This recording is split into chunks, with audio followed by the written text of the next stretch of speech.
หมายสูงพี่น้องผู้ปันแห้งสื่อข่าวแซนมีเดียขอดังเสียงนะคะเนาะเมื่อได้ก็มีญาในวันที่7เดือนธันวาคม2026นะคะบุนดาเนอร์รายการข่าวขาดตอนนี้ได้ก็เดี๋ยวตั้งข่าวเงาเกี่ยวกับไปลองรับซึกเปา PNF4 นะคะปืนเผาเตสิบเข้าปังตึกลูกพื้นซึกมันกว่าแทงนะคะอ๋อเดี๋ยวตั้งข่าวเงาในเสียก็มาผักตอนวันพี่น้องเขากว่านะคะของสีพัฒนาเจอจัดเปา PNF4 ตั้งจุ่มคมผักไว้ดีกันเป็นเผาออกมาว่าในปี2026นะครับเนาะหนังคือซอนาซึกมันเตกุนปังกว่านั้นเตสิบเข้าปังตึกกว่าจอมจุ่มลูกพื้นซึกมันกว่าวันไหนคะอ๋อบางตึกในเป็นตาเตมีมาเมืองโฮมตุมมักเพชรตะแลติโมคาเลซีและลองเพลงเป้งเป็นทํเข้าปืนเผาได้ซ้ำปืนเผาออกมาเมื่อในวันที่4เดือนธันวาคมบนมานะคะเนาะที่นั้นขอปืนเผานั้นป้าไว้แทงว่าปังเลือกตั้งอันซึกมันยึดเมืองแยกเฮ็ด3กำสิแลจัดเฮ็ดในเปลี่ยนได้ลายเสือโคสิแลสืบยิบอานะพองำกว่าเว้ยอิงเนื้อขอยันใจอันมีไว้สิแลเตสืบยิบกำการลุกพื้นยืดตึกซึกมันกว่าแทงนะคะเลยสินั้นตึกส่วนป้าไว้ของสีภายเกอร์กลุ่มลองพร้อมโฮมเจอจัด NUCC ลูกบองจึงพร้อมโฮมเจอจัด NUC อีกปะดังจึงยิบกองกลางเจ้าคือเจือนลูกพื้นซึกมันอยู่นั่นเฮาพร้อมกันสิแลก่อสร้างการลุกพื้นกว่าแทงนะคะโอเคนี่ก็เป็นข่าวเงาในคณะเกี่ยวกับเวลองซึกเปา PNF4 นะครับปืนเผาเตสิบเข้าปางตึกกว่าจอมกันแทงในปี2026นะครับเนาะตับซึกเปา PNF4 นะครับไล่ก่อตั้งมาไว้เสียซึกมันยึดอาณาจึงเมืองนะครับได้เลยว่าตับซึกเปาเขาก็มี3หมู่3จุ่มเยอะนะครับเนาะที่เป็นจุ่มซึกปิดุจิตเปา PNO และดังจุ่มซึกเปา PNLA เขาเต็มเจอในป่านะครับสืบสิแนวข่าวขึ้นมาถ่อมด้วยข่าวเงาเกี่ยวกับเวลองกวนเมืองที่เวงต่างยานตุกย้อนหาอึดปันห้อง KTV แท่งนะครับไว้เสซึกมันยึดอาณาจึงเมืองหลังไว้หลังปาง ไว้หลังปางตึกแผ่นกันอย่างซึ่ง102เซตมาในโค้งเปี่ยวมวลน้ำยามเมากำเลืองขึ้นมากูมือกูวันและก้นหนุ่มเจิ้นมีอยู่ในจีเวงต่างยันพิงยามดุแห้งในเขาในจีเวงต่างยันในโค้งเปี่ยวมวล KTV มีนับถึง1ปากตีปลายาวและยามเมากำการดอกเงินเล่นกินเงินกันผู้ลักก้นสนก้นแปลกหน้าต่างวันต่างเวงเข้าอยู่ไว้ในเวงต่างยันนำแห้งเตะๆไหนก้นมันในพื้นที่ก่อนหนึ่งหลัดในหนังไหนชายหนุ่มอายุ30ปีปลายก่อนอยู่ไว้ในเวงต่างย่านตัดกวยทางสื่อข่าวผู้ดาวเขาว่าข้าเฮอผู้ใหญ่ก้นลงผู้มีปุนพรในปอกในในเวียงเขาเฮหามปันลองปิดร้าน KTV ร้านมีบนดร้านแม่หมอกยาขายโตปังต่อปังลองซะแน่ข้าเฮอเอาเรื่องปันตดตามติๆว่าเขาเมื่อเหลียวจึงได้นำมาแห้งหนาและเฮ็ดให้ก้นหนุ่มในพื้นที่พิงยามดูอาแกงดูจัดปานดูนำแห้งหนาอะละมือนั้นในก็ก้นหนุ่มเซิ้นเตเฮ็ดปันพรดีตาตรงวงก้นเฮาเตมวยมวดเจ้าเขาปัญหาลงในตื้อลำลองเลอปางเลิกตังลงอันหนึ่งแทงดูก่อนนะครับนั่นคือเตกุ้มกำไรขึ้นการปึดโค้งเปี่ยวมวลและเจริตปัญหายามเมากำในพื้นที่ใดในเปลี่ยนเจ้าหน้าที่ภูมิปุนพรเขาก้วยในแลคาหาสายใส่คอปักไว้นักๆหนาจอยเจริตปัญหาลงอันในกว่าเตๆไหนใจหนุ่มสึกตุกย้อนไว้หนังไหนเมื่อพ้นมาในกลางเดือนธันวาคมในปี2025นั้นจุ่มก้นหนุ่มใจปอก6ม6ก็โฮมกันหลอกแลดเอานางยิงไต้อ่อนก้อนหนึ่งอันตกการตกงานไว้นาทีอันตกการตกงานไว้นั่นว่ามีการตาให้มันนางเฮ็ดในเสียแหละหลอกห้องก่อนที่ในเวงต่างยานยอดติยับมัดขังไว้เสียย้อนกาถุดโตตีบ่แม่นมันนางแทงดูก่อนนะครับในแก่เวงต่างยานในได้มีจุ่มซึกปิดุจิตอันอยู่ภายใต้อำนาจซึกมานกุมกำไว้และซึ่งมันยึดเมืองตั้งจุ่มซึกว่า UWSA จุ่มซึกได้ SSPP SSA อยู่เศร้าไว้หลายหมู่ใดจุ่มเสตะอันกุมกำปั่นการพองงำในเวียงไว้เปลี่ยนทางการได้ก็เป็นซึกมันยึดเมืองนะครับการปิดบางต่อบางร้องห้องเปี่ยมมวล KTV จึงได้ไล่แจงลงนาจูเจ้าหน้าที่ภูมิปุนพรอันกุมกำไว้ในเวียงเปลี่ยนทางการกำซื้อนั้นขยะอ่อนด้านในก่อสังขาหาการค้นอันอยู่ภายใต้ซึกมันยึดเมืองและจุ่มยึดกองกลางเจื้อนเกี่ยวข้องนาทีหลายนาทีนั้นอ่ำปันสุนได้ปิดจึงปัญหายามเมากำได้เพียงยามก้นเมืองตั้งก้นหนุ่มในพื้นที่เกาะจางมีรองแหลกลายมาอยู่ในก้นหนุ่มก้อนตรงในการตรงวงกวนในสิเวียงต่างยันหลัดในหนังไหนว่าคันได้ก็เป็นข่าวเงาเกี่ยวกับเวลองก้นเมืองเวียงต่างยันตุย้อนหาอึดปันห้อง KTV นะครับเนาะสืบสิแนวข่าวขึ้นมาถ่อมด้วยข่าวเงาเกี่ยวกับเวลอง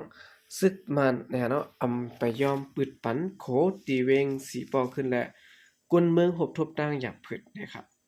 ในหัวปี2026 ในเดือนธันวาคมมาในศึกมันตั้งศึกเก่าก้าง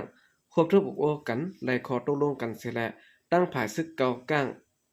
เลื่อนตังกิกหลานจอมเสียนต่างลงในแก่เวงสีปอและเวงลาเซียวนั้นได้ถอนเอาแห้งซึกถอยออกห่างเข้ากว่าอยู่เศร้าไว้ขึ้นจอมวันเจื้อนห่างไกลกันตั้งเสียนต่างลงไฮเวย์นั้นวันไหนครับเมื่อวันที่2เดือนธันวาคม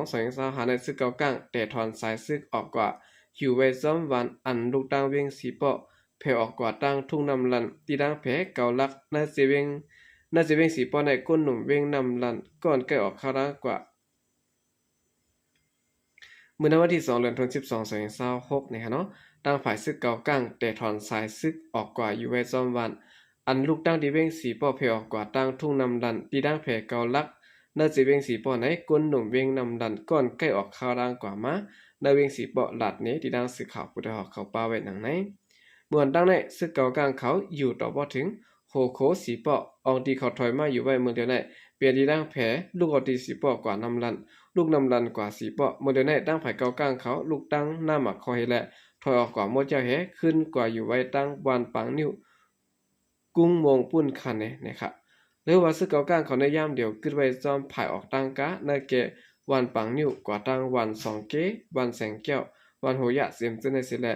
ในเส้นตั้งลงไฮเวย์ในอ่ำมีจุ่มซึกหลังตังกิกหลานยาววันนะครับย่ำเดียวตีโคโลเวียงสีป้อในก่อเปลี่ยนซึ่งมันกุ้มกำไว้ขึ้นตั้งเสียงเสียตะหันต่อถึงในวันที่5เดือนธันวาคม2025ก็ไปปึดปันกวนเมืองกว่ามาลัดผ่านได้รอดแล้วเฮ็ดให้คันกุ่นปรุงขึ้น2ปุ่นและกวนเมืองหบทบตั้งหยับผึดนะครับนางอ่องอายุ30ปีปลายก่อนอยู่ในเวียงสีป้อลัดในด้านสื่อข่าวปุถุหอกแทงว่าคนได้อึดไว้คึงแห้งหนายาวค่ะซึ่งเก่าก้างก็ถอยออกก่อปันยาวเฮแลทางเกือบาเตปิดวันรุ่นลัดเยเนวันหลอดแล้วนั่นในเปื้อนก็อ่อนกันมุงมองไว้นั่นค่ะนะเขาปิกเป็ดคนในก้นเมืองเฮาคายหยาบใจหยาบข้อหนักค่ะป้ออยู่อำดีกินอำบานมากก็ตุกขนาหยาบแห้งเนื้อการกว่ามากค่ะเขาอึดคนในเฮาไรกว่าคามตั้งตาคือเอาเขากาคามตาคือกาจางเปื้อนหับส่งกว่ามาใน1ปอกเสียงเปลี่ยน 56,000 ในเขาไปป้ากายยาก่อนค่ะกินที่เขากับเมื่อเลียวแน่ไปเสลอเป็นโควิดซัมมายาปังตึกซ้ำได้ไปเพียซึกแทงไว้นั่นกอบเส้นตั้งกว่าม่ามดีเฮ็ดให้คันกุนขึ้นสูงซึกเจอในซ้ำมาอึดโคแทงในแลคันกุนในยิงแค้นปุงขึ้นกว่าแทง2ปุ่นหยาบ1เหย้าหยาบ2เจอในค่ะกวนมือได้ก็เหมือนยาฮัดกูผายนั้นเหย้านะคะคันกุนได้เวียงสีป้อในยามเดียวเนื้อหมู1จ้อยหมอกคามันเปียค่ะมาคือส้ม1จ้อยหมอก8เฮงเปียในเขาไว้หลังปางตึกแผ่นกันยันซึก102เสียยาวซึกเก่าก้างเขากุ้มกำไว้วานเอิงเจิ้นมีนาเกกางเวียงลาเซียวดังเวียงสีปอต่อถึงโคลงดังเขาเวียงสีปอนั้นสิได้ซึกดังเถียนเอ่ยเขาซ้ำกุ้มกำไว้ในเวียงสีปอนะครับเมื่อปวนมาในวันที่16เดือนออกโทเบอร์2025ซึกมันยินเมืองออกขึ้นในเวียงสีปอตีซึกดังเถียนเอ่ยสิแลแต่ในวันที่14เดือนโนเวมเบอร์ปี2025มาซึกมันตั้งซึกเก่าก้างอึด8โคลงเวียงสีปออำปันกุนเมืองรัดขามกว่ามาหันต่อถึงยามเดียวนะครับโอเคนี่ก็เป็นข่าวเงานะครับเนาะทางฝ่ายซึกมันนะครับอำไปปืดปันโคตีเวงสีปอปันก้นเมืองกว่ามาแล้วแล้วขึ้นนะครับปิกซัมว่าทางฝ่ายซึกเก่าก้างเขาในไล่ถอนซึกออกกว่าอยู่ไว้ซ้ำวันอันลูกตั้งเวียงสีปอเพออกกว่าตั้งทุ่งนำดันที่ตั้งแผ่เก่าลักได้สิเวียงสีปอในเสตะในเนาะทางฝ่ายซึกมันอำไปยอมปืนปันหลัดนะครับที่เลยว่าทางฝ่ายซึกเก่าก้างก็ไล่ถอยปันซึกมันแทงเยอะนะครับ14แนวข่าวขึ้นมาถ่อมด้วยข่าวเงาเกี่ยวกับเวลาซึกเก่าก้างนะครับเนาะอย่าเปียด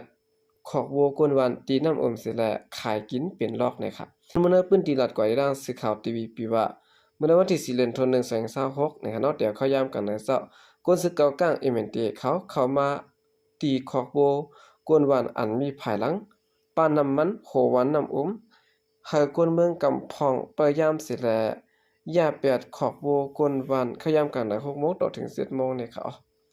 ยินว่าตีลินขอกวัวนั้นเนี่ยค่ะเนาะเขาเฮ็ดลอกเสแลขายกินขึ้น1ลอกเลย500,000เนี่ยค่ะ